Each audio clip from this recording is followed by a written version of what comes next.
बात करेंगे।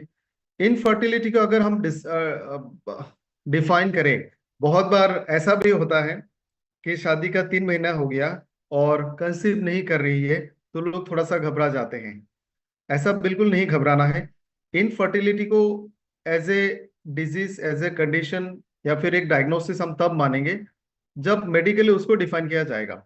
और इनफर्टिलिटी का मतलब सिर्फ कंसेप्ट नहीं हो रहा ऐसा नहीं है, एक टाइम होता है, उस टाइम के बाद अगर नहीं होता then we can term the coin infertility. जैसे 35 से अगर कम उम्र की महिला है, आज हम लोग सिर्फ फीमेल इनफर्टिलिटी के बारे में बात करेंगे, मेल इनफर्टिलिटी के बारे में किसी और दिन हम लोग डिस्कस करेंगे। शादी के बाद अगर महिला का उम्र 35 साल है और 6 महीने तक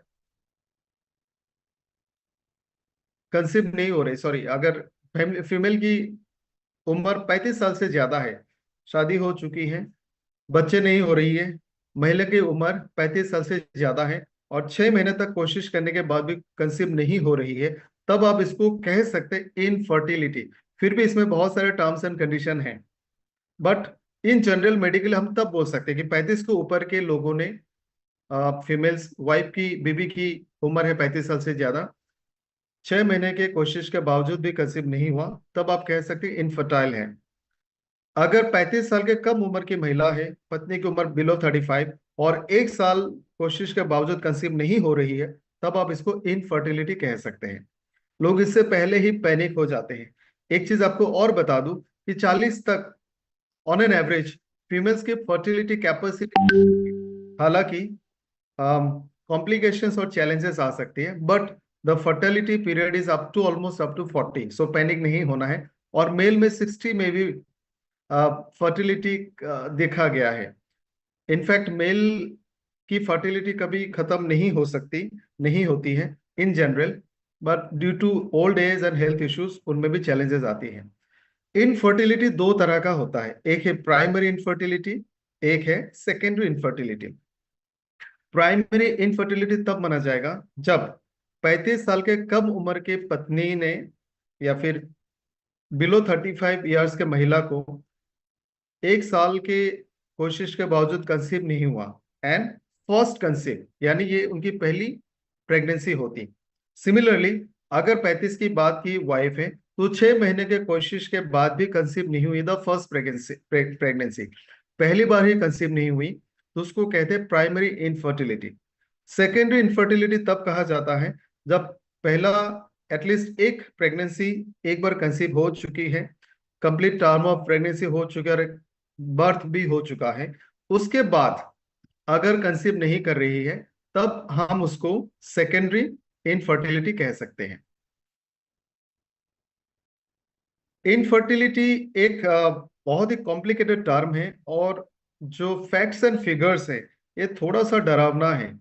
वैसे भी जो फीमेल चाइल्ड रेशियो है वो धीरे धीरे बहुत कम हो रही है due to so many factors.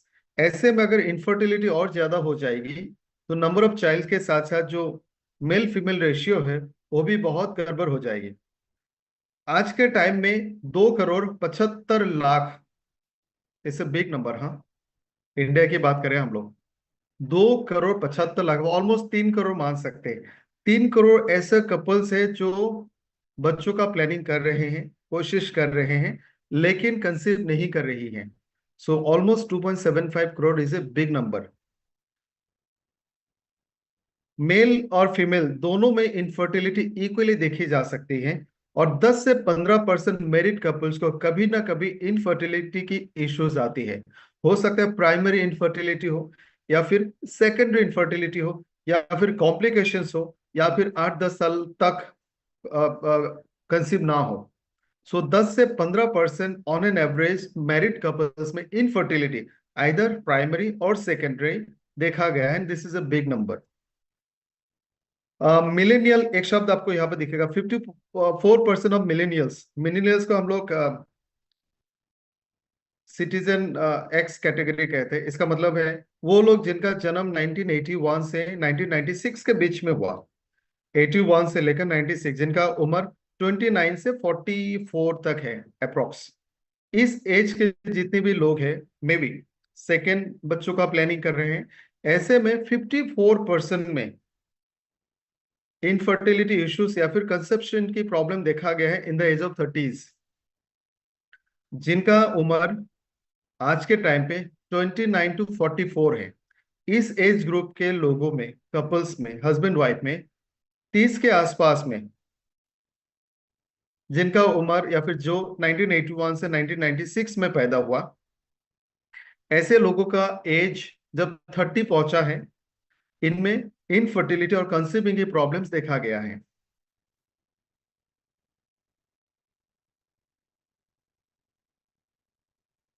At least 10% महिला इनफर्टिलिटी इशू से रेगुलर बेसिस पे डील करती है, आइदर अंडर ट्रीटमेंट। ये तो जो डाटा मेडिकली क्लिनिकली रजिस्टर्ड होती है वो डाटा है। अनरजिस्टर्ड केसेस भी इससे या फिर इससे ज्यादा हो सकती है जो अनरजिस्टर्ड है, क्योंकि सारे केसेस हॉस्पिटल या डाटा हम तक नहीं पहुंचती है।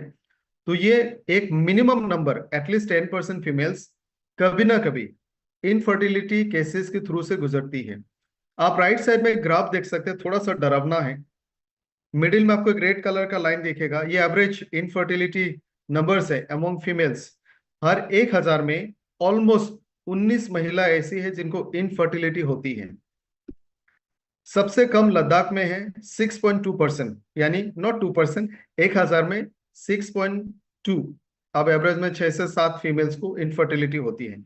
Then Uttarakhand, Meghalaya, Haryana, Tripura, Chandigarh and highest is in Goa.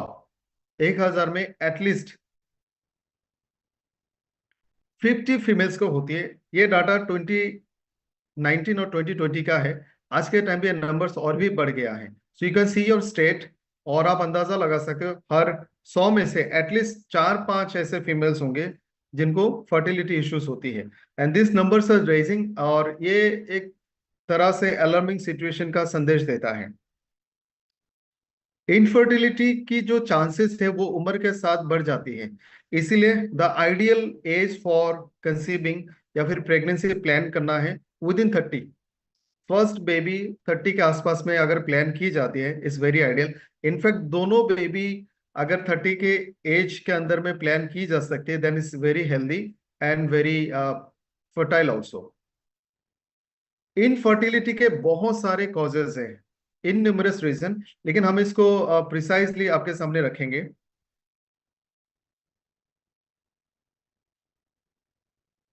पहला प्रॉब्लम है यूट्रस में। एक फोटो मैं आपको दिखाना चाहता हूं। आप राइट साइड के फोटो को एक बार देख सकते हैं। ये है यूट्रस, जो थोड़ा सा पियर शेप में दिखता, इनफैक्ट थोड़ा सा ट्रायंगुलर शेप में दिखा जाता है। दिस इज द यूट्रस, और इसके साथ दो ओवरी कनेक्टेड है through fallopian tube, right fallopian tube and left fallopian tube. उस फैलोपियन ट्यूब के एंड में दो ओवरीज मिलेंगे जहां पे एग्स होते हैं। अ, ये एग्स हर महीना ड्यूरिंग पीरियड एक मैच्योर एग रिलीज होती है विद द मेंस्ट्रुअल ब्लीडिंग, और उसको ओवुलेशन कहा जाता है। तो उसके आगे, before just releasing of the egg, उससे पहले प्रेगनेंसी के चांसेस ज्यादा होती है, और that is a fertile period. एक एक टाइम आता है जिसको ओवुलेशन कहा जाता है, और उसको पता भी किया जा सकता है। तो यहां से दोनों ओवरीज में से किसी एक में से एक एग हमेशा रिलीज होगी, और that egg will be fertilized with the sperm. Then वो यूट्राइन वॉल में चिपक के वहां पे ग्रो होगी। This is the normal process. अब दिक्कतें बहुत सारा आता है। ये जो यूटेरस है, यहाँ में प्रॉब्लम हो सकती है। एनाटोमिकल एनोमेलिटीज हो सकता है, यूटेरस डिफेक्टेड है, ओवरीज में इश्यूज है, फैलोपियन ट्यूब में इश्यूज है। सो एनाटोमिकल डिफॉर्मेलिटी या फिर स्ट्रक्चरल डिफॉर्मेलिटी आप कह सकते हो, एनोमेलिटी, कि जो गायनिकोलॉजिकल जो फीमेल रिप्रोडक्टिव ऑर्गन है उसके स्ट्रक्चर में ही बाय बर्थ कुछ ना कुछ प्रॉब्लम है। सो यूटेरस में प्रॉब्लम हो सकती है। ट्यूब, जो फैलोपियन ट्यूब है, उसमें इश्यूज आ सकती हैं। एंडोमेट्रियोसिस हो सकती है, यूटेराइन फिब्रॉइड हो सकती है, फैलोपियन ट्यूब में ब्लॉकेज हो सकती है। आप यहाँ पे फैक्टर्स देख सकते हैं, ovarian factor, tubal factor, uterine factor, cervical factor. अब थोड़ा सा पॉइंट टू पॉइंट हम लोग समझेंगे। पहला प्रॉब्लम है यूट्रस के साथ यूटेराइन पॉलिप्स, फिब्रॉइड हमने फोटो में देखा, एडेशंस carrying inside the cavity of the uterus. Generally कोई ऑपरेशन, कोई सर्जरी के बाद ऐसा हो सकता है।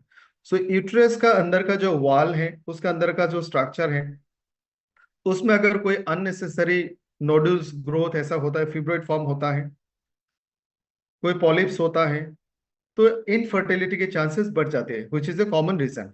दूसरा है फेलोपियन ट्यूब में प्रॉब्लम होना। पेल्विक इन्फ्लेमेटरी डिजीज यानी जो पेल्विक पार्ट है उसमें कोई भी इन्फ्लेमेशन होता है तो फेलोपियन ट्यूब में इश्यूज आ सकते हैं। एक बीमारी है जिसका नाम है क्लामाइडिया, और एक आप कह सकते हो sexually transmitted infections, STD, sexually transmitted disease, gonorrhoea. ऐसे डिजीज में पेल्विक इन्फेक्शन, इन्फ्लेमेशन हो सकती है, जिसके कारण फेलोपियन ट्यूब में प्रॉब्लम होती है। एंडोमेट्रियोसिस भी फेलोपियन ट्यूब में प्रॉब्लम ला सकती है। तो ब्लॉकेज हो सकती है, इन्फ्लेमेशन हो सकती है, पेल्विक इन्फ्लेमेटरी डिजीज में हो सकती है, कोई भी सेक्सुअली ट्रांसमिटेड डिजीज अगर अनट्रीटेड रहा, गोनोरिया, क्लैमिडिया, ऐसे में भी हो सकती है। तीसरा प्रॉब्लम है ओवुलेशन।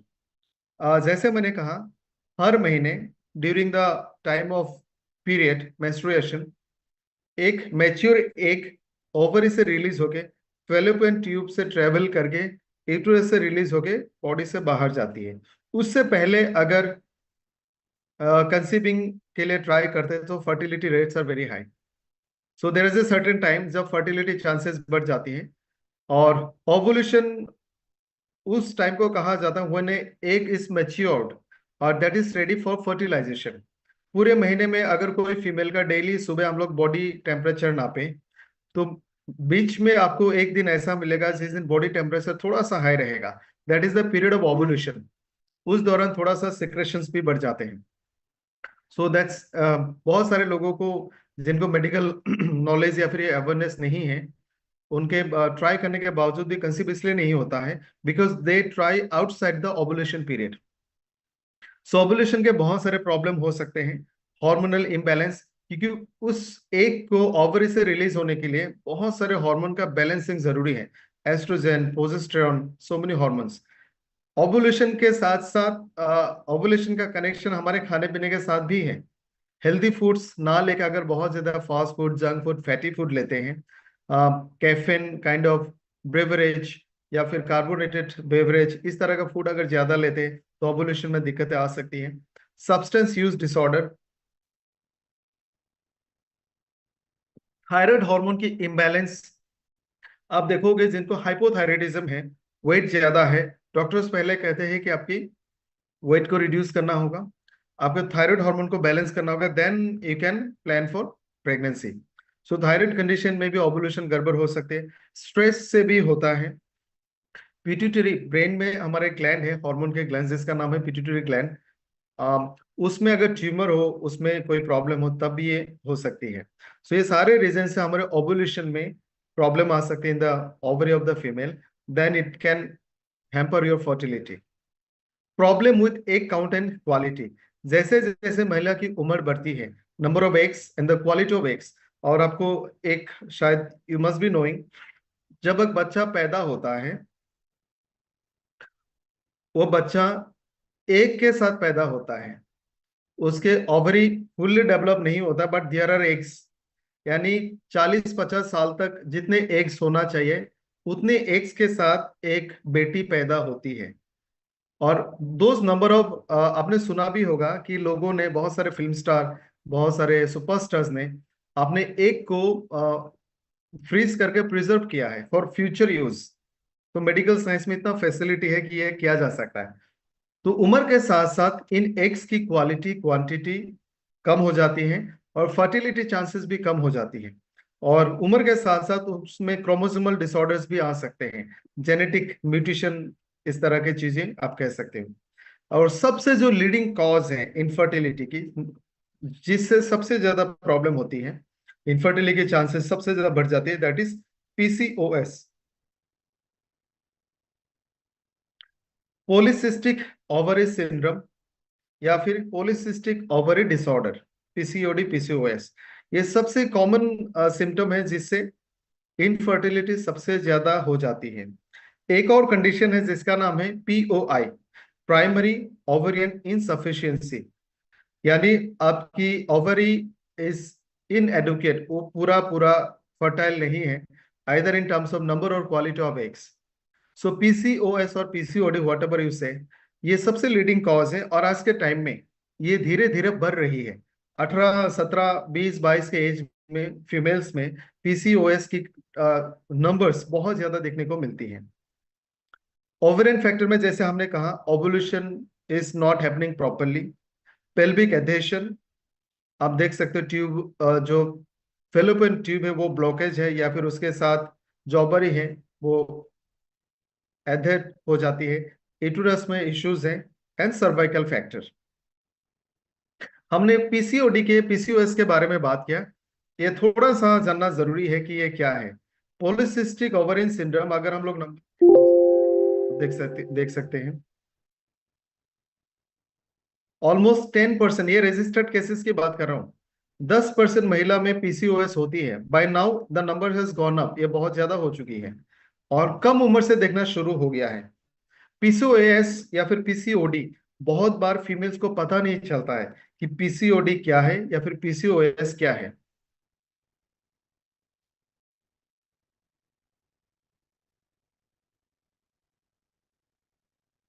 पीसीओडी के कुछ कॉमन सिम्टम्स हैं, आप लोग चाहो तो नोट भी कर सकते हैं, then you will be able to explain to the people. Hair loss बहुत ज्यादा हो सकता है कि फीमेल में गंजापन भी शुरू हो सकती है।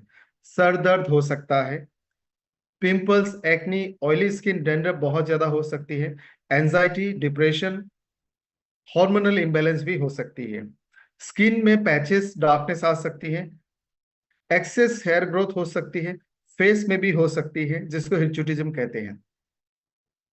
स्किन में पैचेस, टैग्स आ सकते हैं, थोड़ा सा नोड्यूल जैसा बन सकता है, एंड ये बेसिकली आर्म पिट और नेक के पार्ट में हो सकता है। नींद में दिक्कतें हो सकती हैं, नींद में आपको घबराहट और ऑक्सीजन की कमी हो सकती है। पेल्विक एरिया में, कमर, लोअर एब्डोमेन में आपको पेन हो सकता है बहुत ज्यादा, और ओवरी के आसपास में ये पेन ज्यादा फील कर सकते हैं। वजन बढ़ सकता है, कमर के आसपास में आपके ओबिस बेली, लोअर एब्डोमेन में ज्यादा ओबेसिटी दिख सकती है।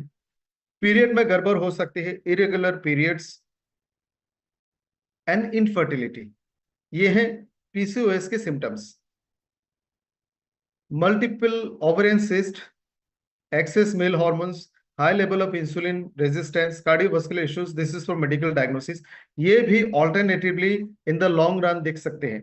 मेडिकल साइंस में इसके आप देखोगे, इनफैक्ट हम लोग मेडिकल पॉइंट ऑफ व्यू से बात कर रहे हैं कि पीसीओडी को ट्रीटमेंट करने का जो पहला चीज है डाइट, हेल्दी ईटिंग, शुगर को कट डाउन करें, सोडियम एंड ट्रांस फैट को कट डाउन करें। आज के जो लाइफस्टाइल डिसऑर्डर्स हैं, मेटाबॉलिक जो डिसऑर्डर है, इसका पहला ट्रीटमेंट, अगर हम इसको ट्रीटमेंट के हिसाब से माने, तो lifestyle modification and healthy food habits.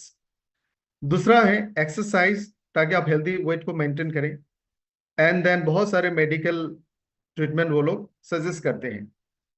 PCOD, PCOS से इनफर्टिलिटी के चांसेस बहुत ज्यादा बढ़ जाती हैं। रिस्क फैक्टर्स, यानी कौन कौन सा चीजों से इनफर्टिलिटी अमंग फीमेल्स बढ़ जाती हैं, जैसे उम्र के साथ साथ 30 के आसपास में एक महिला का फर्टिलिटी चांसेस इतना होंगी, 35 में थोड़ा कम हो जाएगी, 40 में और भी कम हो जाएगी, और सिर्फ कम होना नहीं है, उस वक्त अगर कोई कंसीव करती है तो वो प्रेगनेंसी बहुत कॉम्प्लिकेशन वाला हो सकती है। मिस कैरी होने का चांसेस, बर्थ डिफेक्ट के चांसेस, क्रोमोसोमल डिसऑर्डर के चांसेस, जेनेटिक गड़बड़ होने के chances, other complications of pregnancy and delivery के बढ़ जाते हैं। सो 30 से जितना आगे जाते हैं, the chances of pregnancy and the chances of disease associated with pregnancy बढ़ जाती हैं। हार्मोन इशू, अगर आपको थायराइड की इश्यूज हैं, बॉडी में कोई भी हार्मोन अगर इम्बैलेंस है, कोई भी हार्मोन, थायराइड हार्मोन्स हो, एड्रेनल हार्मोन्स हो, पिट्यूटरी हार्मोन्स हो, कोई भी हार्मोनल इम्बैलेंस अगर आप उसका ट्रीटमेंट भी करा रहे हैं, तो इनफर्टिलिटी के चांसेस बढ़ जाती हैं। हालांकि जब ट्रीटमेंट कोर्स खत्म हो जाएगा, then it may be recovered, but hormonal imbalance affects infertility. Thyroid hormones अगर कम है ज्यादा है, दोनों में देयर इज ए प्रोबेबिलिटी कि इनफर्टिलिटी के केसेस बढ़ जाएंगे। एबनॉर्मल मेंस्ट्रुअल साइकिल, अगर किसी को लॉन्ग टाइम तक हमेशा पीरियड की साइकिल में इरेगुलरिटीज रहती है, the time is not maintained, bleeding is not proper, कभी कम कभी ज्यादा, you miss a period sometime, अगर ऐसा होता है इनफर्टिलिटी बढ़ जाती है। ओबेसिटी एंड अंडरवेट, दोनों केसेस आर डेंजरस। आज के टाइम में बहुत केसेस ऐसे आते हैं जो ओबेस है और पहले डॉक्टर उनका वेट मैनेजमेंट करते हैं, then they prefer for pregnancy. Over exercise and intense exercise, दोनों cases are not good for fertility. Endometriosis, जैसे हमने देखा यूटेरस के अंदर का जो लेयर है उसका एंडोमेट्रियम कहते हैं, उसके इन्फ्लेमेशन में भी फर्टिलिटी के चांसेस कम हो जाती है। एनाटोमिकल एनोमिलिटी, जैसे हमने देखा अगर कोई भी स्ट्रक्चर में इश्यूज है, दिक्कत है फैलोपियन ट्यूब में, यूटेरस में, बाय बर्थ भी बहुत बार ऐसा होता है, देन प्रेगनेंसी के चांसेस कम हो जाती है।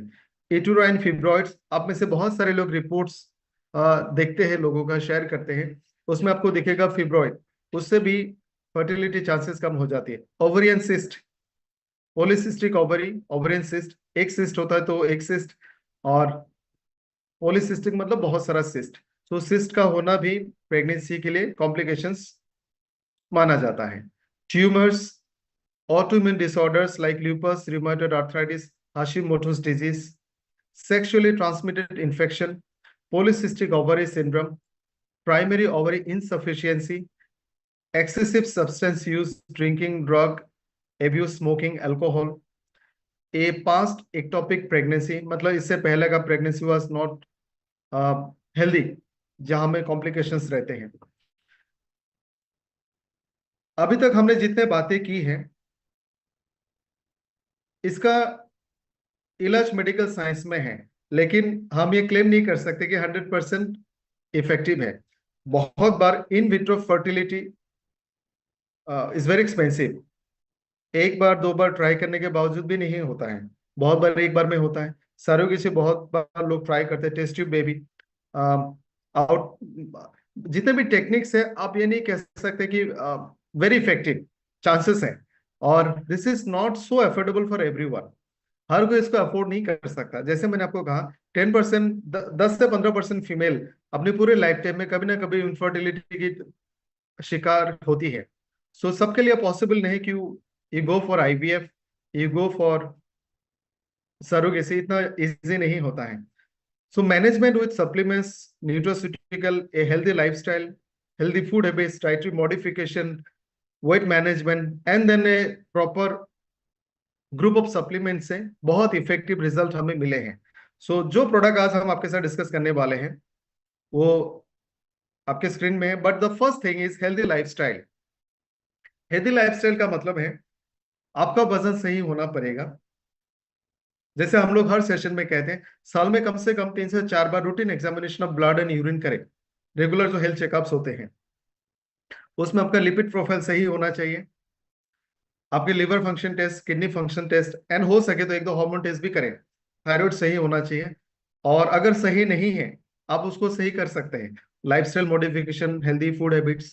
तो हेल्दी लाइफस्टाइल का मतलब है आपका वजन सही हो, आपके बॉडी के जो पैरामीटर्स हैं वो सारा सही रहे, जल्दी सोए, जल्दी उठे, minimum stress and good quality of good sleep. Healthy food habits, खाने को हमेशा 3 पोर्शन में डिवाइड करें।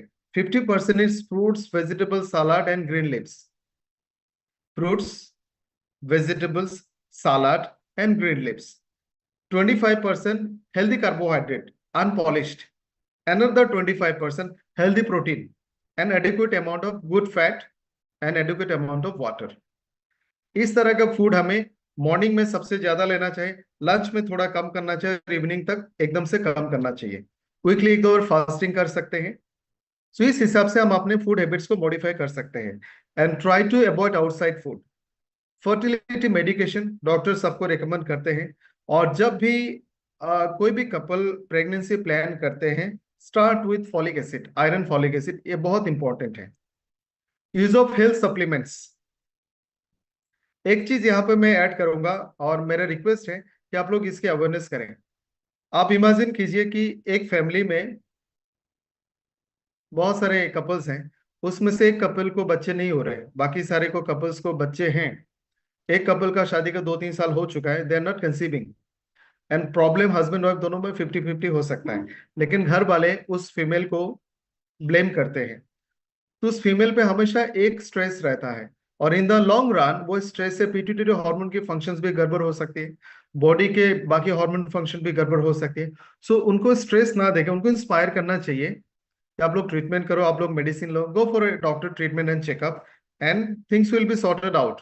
और आप लोग दोनों लोग, so it has to be that way. बहुत बार इनफर्टिलिटी की केसेस इतना सीवियर होती है कि जो फीमेल है वो डिप्रेशन और एंजाइटी के शिकार भी हो जाती है। So to reverse that and to prevent that, एक ब्रेन वन और हेल्दी ब्रेन सप्लीमेंट को जरूर रेकमेंड करें।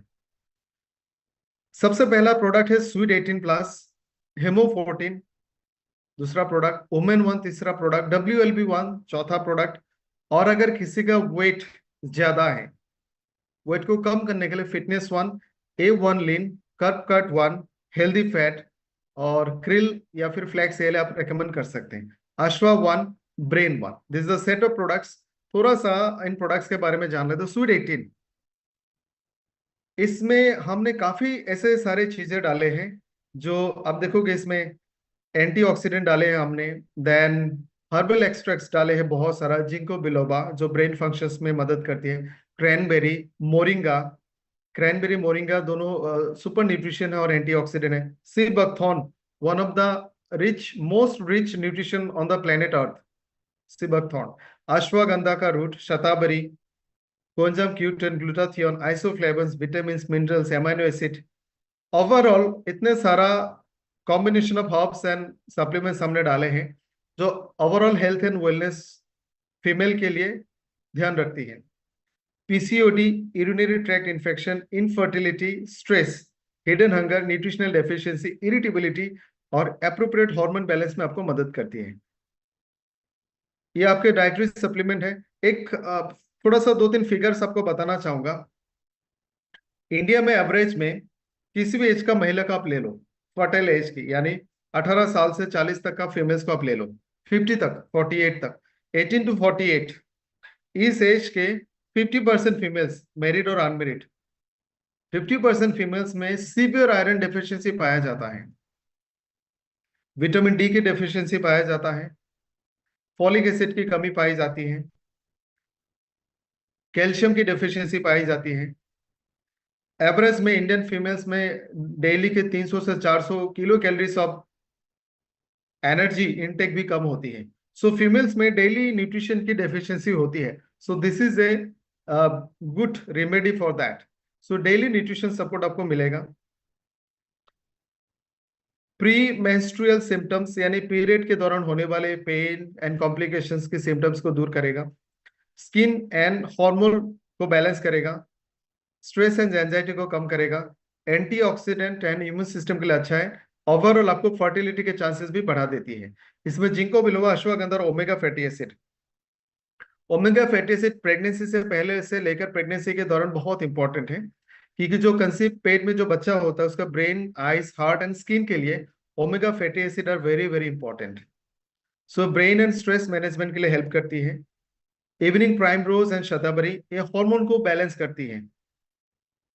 मोरिंगा एंड स्पिरुलिना न्यूट्रिशन है, सुपर न्यूट्रिशन आप कह सकते हो। Spirulina is a kind of algae, blue green algae, दुनिया का सबसे रिचेस्ट सोर्स ऑफ न्यूट्रिशन माना जाता है। Mangosteen, red clover, cranberry and sea buckthorn antioxidant है, ईटी एंड अदर गायनेकोलॉजिकल कॉम्प्लिकेशंस को रोकते हैं। एसेंशियल न्यूट्रिशन में आप देखोगे vitamin E, C, B6, B12, D3, biotin, folic acid, calcium, iodine, zinc, copper, boron, magnesium, iron, जितने भी न्यूट्रिशन डेफिशिएंसी इन एवरेज में फीमेल्स को होती है वो सारा इसमें डाला गया है। Essential micro nutrient for every female, जिससे फर्टिलिटी चांसेस बढ़ जाती है। 1 से 2 कैप्सूल आप रेगुलर ले सकते हैं। ये उन लोगों के लिए जिनका न्यूट्रिशन की कमी है, हार्मोन इम्बैलेंस है, इनफर्टिलिटी है, स्किन की प्रॉब्लम्स है, इम्यूनिटी और स्टेमिना के इश्यू है, एंड स्ट्रेस, लो एनर्जी। दूसरा एक female super tonic women one, इसमें ब्लेंड ऑफ आयुर्वेदिक मेडिसिन डाले गए हैं जो नॉट ओनली पोस्ट और प्री मेनोपॉजल सिम्टम, साथ में एक फीमेल की वाइटलिटी और डेली हेल्थ को मेंटेन करती है। Immune system, hormonal balance, just to revise कि hormonal balance is a major cause for infertility and also for PCOS and PCOD. So hormonal balance करना बहुत जरूरी है, तो it will help.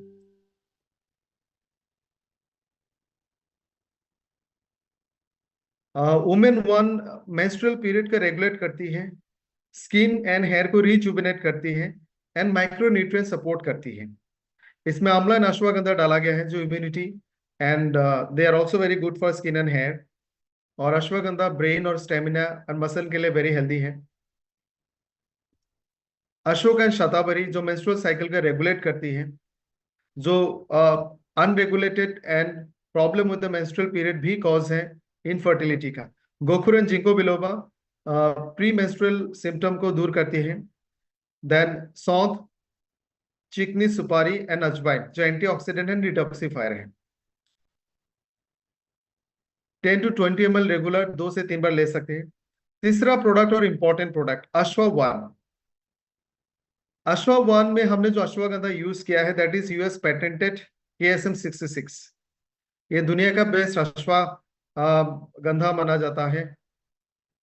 Normal ashwagandha में जो एक्टिव मेडिकल कंपाउंड होता है उथियोनालाइड वो 0.5% होता है, लेकिन KSM 66 में 5% होता है, यानी 10%, 10 times more potent. Green chemistry यानी कोई भी ऐसा प्रोसेस इन्वॉल्व नहीं है जिससे एनवायरमेंट को हार्म होती है।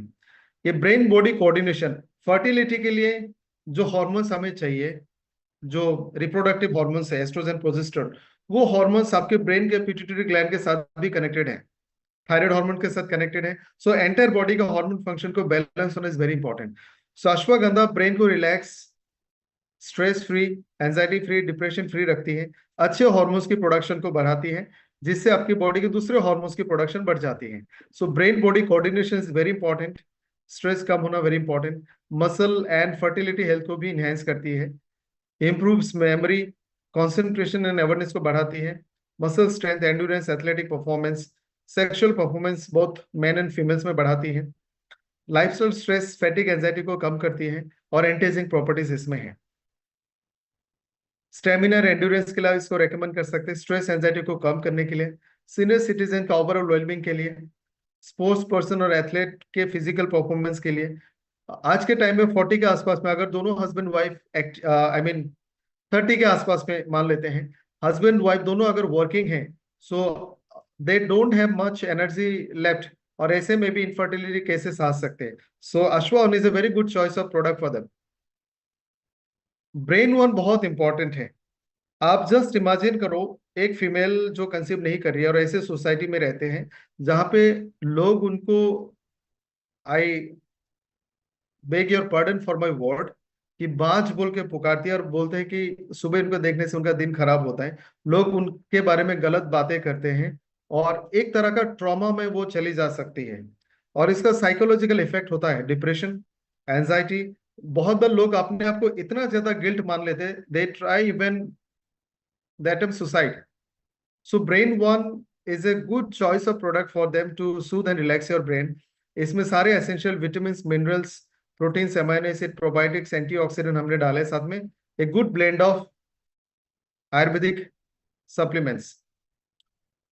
अलर्टनेस और कंसंट्रेशन को बढ़ाएगा, ब्रेन के जो न्यूरोट्रांसमीटर और हार्मोन्स है उसकी प्रोडक्शन को बढ़ाएगा, जिससे रिप्रोडक्टिव हार्मोन्स का बैलेंस होगा। कॉग्निटिव हेल्थ, मूड को इनहेंस करती है, मेमोरी को इनहेंस करती है, एजिंग रिलेटेड मेमोरी इश्यूज को कम करती है। बट फर्टिलिटी के लिए स्ट्रेस एंजाइटी को कम करना एंड बॉडी का ओवरऑल हार्मोन प्रोडक्शन को बैलेंस करना।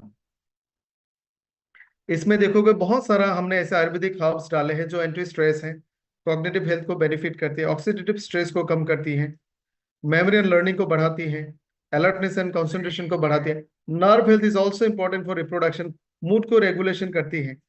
सो ब्रेन वन जरूर रेकमेंड करें फॉर, इसको हस्बैंड वाइफ दोनों को हम रेकमेंड कर सकते हैं।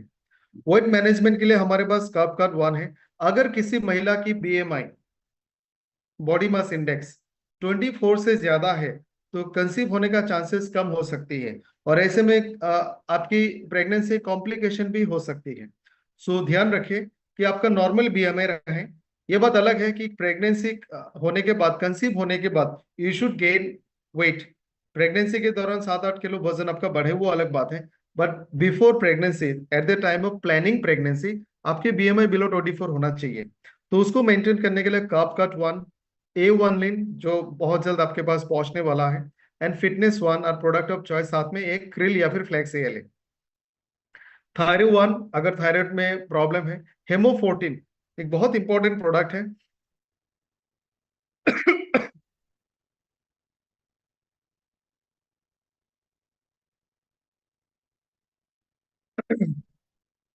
जब प्रेगनेंसी प्लान होती है, अब देखोगे डॉक्टर आयरन फॉलिक एसिड आपको रेकमेंड करती है। जो आयरन फॉलिक एसिड है जैसे नॉर्मल आयरन फॉलिक एसिड, हेमोफोर्टिन कुछ और है। आपको पता है कि हमारे जो बोन मेरोज होते हैं वहां से ब्लड के सेल्स फॉर्म होती है।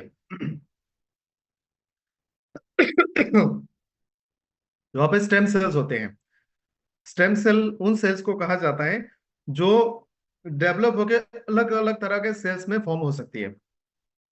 जैसे हमारे ब्लड के सेल में एक रेड ब्लड सेल होता है, और 5-6 अलग अलग व्हाइट ब्लड सेल होता है, एक प्लेटलेट होता है, और लिम्फेटिक सिस्टम के भी बहुत सारे इम्यून सिस्टम के सेल्स होते हैं। ये सारे सेल्स बोन मेरो से आते हैं, 2 सेल्स हैं। ये जो हेमोफोर्टिन है, ये आपका आयरन फोलिक एसिड के साथ साथ बोन मेरो के स्टेम सेल को भी इनहेंस करती है, और बोन मेरो से ज्यादा स्टेम सेल बनाने में मदद करती है ताकि ब्लड सेल आपके ज्यादा बने।